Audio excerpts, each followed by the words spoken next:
Anggota pramuka baik dari Kuarda Sumsel dan Kuarcap yang ada di Sumatera Selatan melakukan upacara dan tabur bunga dalam rangkaian HUT Pramuka ke-59 bertempat di Taman Makam Pahlawan Jumat 14 Agustus 2020. Kegiatan diawali dengan upacara yang dipimpin Wakil Ketua Bidang Hubungan Antar Lembaga Kuarda Sumsel Edward Juliarta dan dilanjutkan dengan acara tabur bunga. Seusai acara, Edward mengatakan kegiatan hari ini adalah untuk membina kembali semangat kepahlawanan yang ada dalam rangka HUT Pramuka ke-59 dan HUT RI ke-75. Edward juga berharap di tahun ini anggota pramuka bisa menjadi pionir dalam memerangi COVID-19 sesuai tema yang diangkat pada HUT Pramuka tahun ini. Hari ini kita melakukan ziarah di Makam Pahlawan dalam rangka kita membina kembali semangat kepahlawanan kita. Ada dua momen pada pagi hari ini. Pertama adalah momen memperingati Hari Pramuka dan kemudian yang kedua ini dalam rangkaian 17 Agustus ya.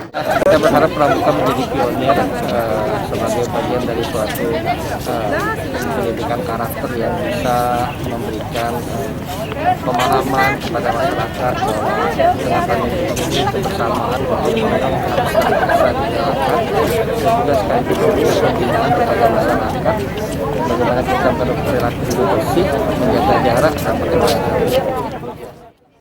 Senada dengan Edward, Wakil Wali Kota Palembang Fitrianti Agustinda yang juga merupakan Ketua Kuarcap Gerakan Pramuka Kota Palembang yang turut menghadiri upacara dan tabur bunga di Taman Makam Pahlawan, berharap pramuka bisa menjadi wadah yang bisa memperkuat persatuan dan kesatuan bangsa di tengah bencana pandemi COVID-19. Dan kami seluruh keluarga besar pramuka ingin juga dalam arti menunjukkan kecintaan dan juga rasa hormat yang begitu mendalam terhadap seluruh pahlawan-pahlawan yang telah berjuang merebut kemerdekaan ini, dan mereka adalah motivator kita semuanya, dan ini juga adalah rasa terima kasih kita kepada seluruh pahlawan yang ada yang telah di dalam arti dimakamkan di makam pahlawan ini.